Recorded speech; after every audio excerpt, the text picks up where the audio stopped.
ನಮಸ್ಕಾರ ಸ್ನೇಹಿತರೆ, ಇವತ್ತು ಅತ್ಯಂತ ರುಚಿಕರವಾದ ಮೂಲಂಗಿ ಚಟ್ನಿನ ಯಾವ ರೀತಿ ಮಾಡೋದು ಅಂತ ಹೇಳಿ ಈ ವಿಡಿಯೋದಲ್ಲಿ ತೋರಿಸ್ತಾ ಇದ್ದೀನಿ.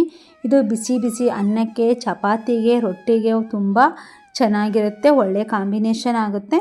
ಅಷ್ಟೇ ಅಲ್ಲದೆ ಮೂಲಂಗಿ ಅಂದರೆ ಯಾರು ಇಷ್ಟಪಡೋದಿಲ್ವೋ, ಯಾರು ಮೂಗು ಮುರಿತಾರೋ ಅಂಥವರು ಕೂಡ ಈ ಚಟ್ನಿನ ತುಂಬಾ ಇಷ್ಟಪಟ್ಟು ತಿಂತಾರೆ. ಯಾಕಂದರೆ ಇದರಲ್ಲಿ ಒಂದು ಸ್ವಲ್ಪನೂ ಮೂಲಂಗಿಯ ಹಸಿ ವಾಸನೆ ಇರೋದಿಲ್ಲ. ಆ ರೀತಿ ಚಟ್ನಿನ ಯಾವ ರೀತಿ ಮಾಡೋದು ಅಂತ ಹೇಳಿ ಈ ವಿಡಿಯೋದಲ್ಲಿ ತೋರಿಸ್ತಾ ಇದ್ದೀನಿ. ನೋಡಿ, ಒಂದು 4 ಮೂಲಂಗಿನ ತೊಗೊಂಡಿದ್ದೀನಿ. ನಿಮಗೆ ಚಟ್ನಿಗೆ ಎಷ್ಟು ಬೇಕೋ ಅಷ್ಟು ತೊಗೋಬೋದು. ಬೌಲ್ ಮೂಲಕ ಅಳತೆ ಅಂದರೆ ಒಂದು ಅರ್ಧ ಬೌಲ್ ಆದರೆ ಸಾಕಾಗುತ್ತೆ. ಅದರ ಮೇಲಿನ ಎಲ್ಲ ಸಿಪ್ಪೆಗಳನ್ನು ತೆಗೆದುಬಿಟ್ಟು ನಾನು ಇವಾಗ ಇದನ್ನು ಒಂದು ಬಾಣಲೆಗೆ ಒಂದು ಅರ್ಧ ಟೇಬಲ್ ಟೀ ಸ್ಪೂನಷ್ಟು ಎಣ್ಣೆನ ಹಾಕ್ತಾಯಿದ್ದೀನಿ.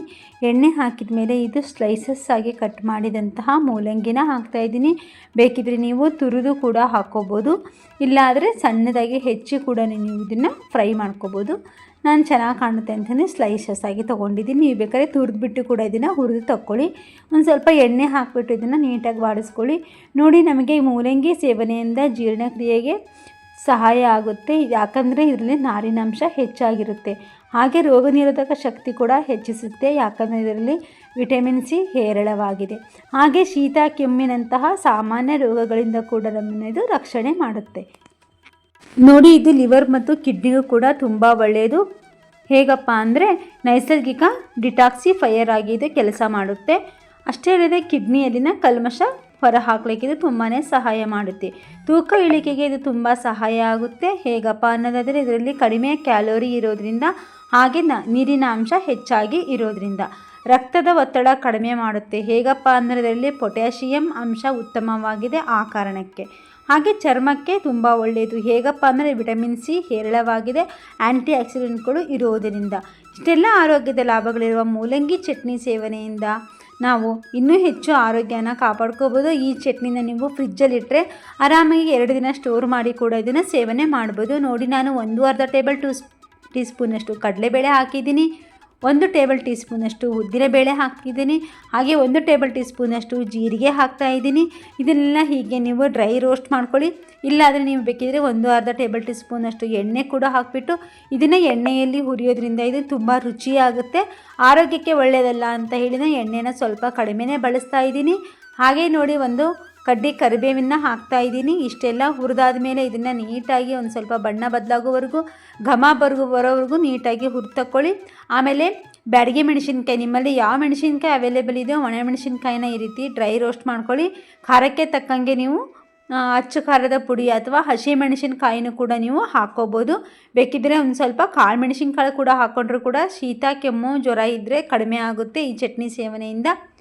ಹಾಗೆ ಒಂದು ಸ್ವಲ್ಪ ಹೆಚ್ಚಿದಂತಹ ಕೊತ್ತಂಬರಿ ಹಾಕ್ತಾಯಿದ್ದೀನಿ. ಇದೆಲ್ಲ ಒಂದು ಬೌಲ್ಗೆ ನಾನು ಸರ್ವ್ ಮಾಡ್ಕೊಳ್ತಾ ಇದ್ದೀನಿ. ಮೂಲಂಗಿ, ಕೊತ್ತಂಬರಿ, ಹಾಗೆ ಒಣಮೆಣಸಿನ್ಕಾಯಿ, ಹಾಗೆ 1 ನಿಂಬೆ ಹಣ್ಣಿನ ಗಾತ್ರದಷ್ಟು ಹುಣಸೆ ಹಣ್ಣನ್ನು ತಗೊಳ್ತಾ ಇದ್ದೀನಿ. ಇದೆಲ್ಲ ಒಂದು ಸ್ವಲ್ಪ ಒಂದು ಪಾತ್ರೆಗೆ ನಾನು ಒಂದು ಬೌಲ್ಗೆ ಹಾಕ್ತಾಯಿದ್ದೀನಿ. ರುಚಿಗೆ ತಕ್ಕಷ್ಟು ಉಪ್ಪು ಹಾಕ್ತಾಯಿದ್ದೀನಿ. 1 ಟೇಬಲ್ ಟೀ ಸ್ಪೂನಷ್ಟು ಉಪ್ಪು ಆದರೆ ಸಾಕಾಗುತ್ತೆ. ಇದಾದ ನಂತರ ಹುರಿದಿಟ್ಟಂತಹ ಮಸಾಲೆ, ಬೇಳೆ, ಜೀರಿಗೆ, ಕಡಲೆಬೇಳೆ, ಉದ್ದಿನಬೇಳೆ, ಜೀರಿಗೆ ಮತ್ತು ಕರಿಬೇವಿನ ಸೊಪ್ಪು ಹಾಕ್ತಾಯಿದ್ದೀನಿ. ಜೊತೆಗೆ ಒಂದು ಸ್ವಲ್ಪ ಏನಿಲ್ಲ ಅದಿಷ್ಟು ಹಾಕ್ತಾಯಿದ್ದೀನಿ. ಇದಾದ ಮೇಲೆ ಇದನ್ನು ಒಂದು ಮಿಕ್ಸಿ ಜಾರಿಗೆ ನೀವು ತರಿಯಾಗಿ ರುಬ್ಬಿ ತೊಗೊಂಡು ಬಂದುಬಿಟ್ರೆ ಇಷ್ಟು ನಮಗೆ ಚಟ್ನಿ ರೆಡಿಯಾಗುತ್ತೆ. ಅಷ್ಟೇ ಅಲ್ಲದೆ ಇದಕ್ಕೆ ನೀವು ಬೇಕಾದಲ್ಲಿ ಹಸಿ ಕೊಬ್ಬರಿ ಅಥವಾ ಒಣ ಕೊಬ್ಬರಿನೂ ಕೂಡ ನೀವು ಇದಕ್ಕೆ ಆ್ಯಡ್ ಮಾಡ್ಕೋಬೋದು. ಹಸಿ ಕೊಬ್ಬರಿ ಇದ್ದರೆ ಹಸಿ ಕೊಬ್ಬರಿ ಹಾಕ್ಕೊಳ್ಳಿ, ಇಲ್ಲ ಒಣ ಕೊಬ್ಬರಿ ಇದ್ದರೆ ಒಣ ಕೊಬ್ಬರಿ ಕೂಡ ಹಾಕ್ಕೋಬೋದು. ಇದಿಷ್ಟನ್ನು ನಾನು ಮಿಕ್ಸಿ ಜಾರಿಗೆ ಹಾಕಿಬಿಟ್ಟು ರುಬ್ಬಿ ತೊಗೊಂಡು ಬಂದುಬಿಟ್ಟಿದ್ದೀನಿ. ಹಾಗೆ ಒಂದು ಪಾತ್ರೆಯಲ್ಲಿ ಎಣ್ಣೆ ಇಟ್ಟಿದ್ದೀನಿ.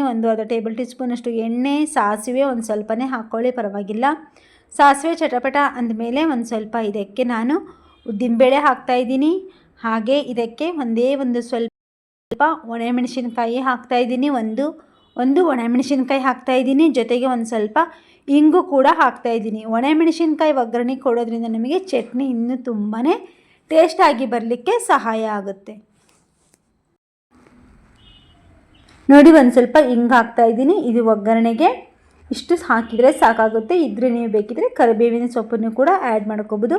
ಈ ಒಗ್ಗರಣೆಗೆ ನಾನಿವಾಗ ರುಬ್ಬಿಟ್ಟಂತಹ ಚಟ್ನಿನ ಹಾಕ್ತಾಯಿದ್ದೀನಿ. ಚಟ್ನಿನ ನೀವು ಸ್ವಲ್ಪ ತರಿಯಾಗಿ ರುಬ್ಬಿ ತಕ್ಕೋಬೋದು. ಅದು ತರಿತರಿಯಾಗಿದ್ದರೆ ಮಾತ್ರ ತುಂಬ ಟೇಸ್ಟ್ ಆಗಿರುತ್ತೆ. ನೋಡಿ ನನಗೆ ಇಷ್ಟು ಮಾಡ್ಕೊಂಡಿದ್ದೀನಿ. ನನಗೆ ಬಿಸಿ ಬಿಸಿ ಅನ್ನಕ್ಕೆ ಇಷ್ಟು ಸಾಕಾಗುತ್ತೆ. ಚಪಾತಿಗೆ, ರೊಟ್ಟಿಗೆ, ದೋಸೆಗೆ ತುಂಬಾ ಚೆನ್ನಾಗಿರುತ್ತೆ. ಮೂಲಂಗಿ ಸ್ಮೆಲ್ ಒಂದು ಸ್ವಲ್ಪನೂ ಬರಲ್ಲ.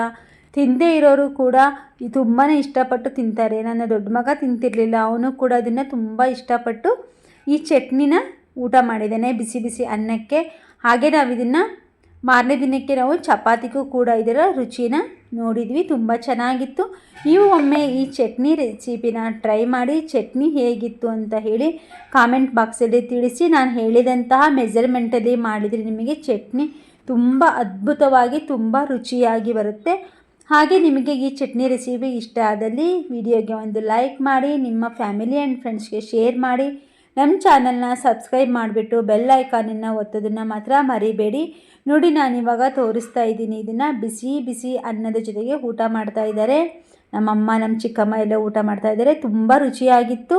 ನೀವು ಒಮ್ಮೆ ಟ್ರೈ ಮಾಡಿ. Thank you so much.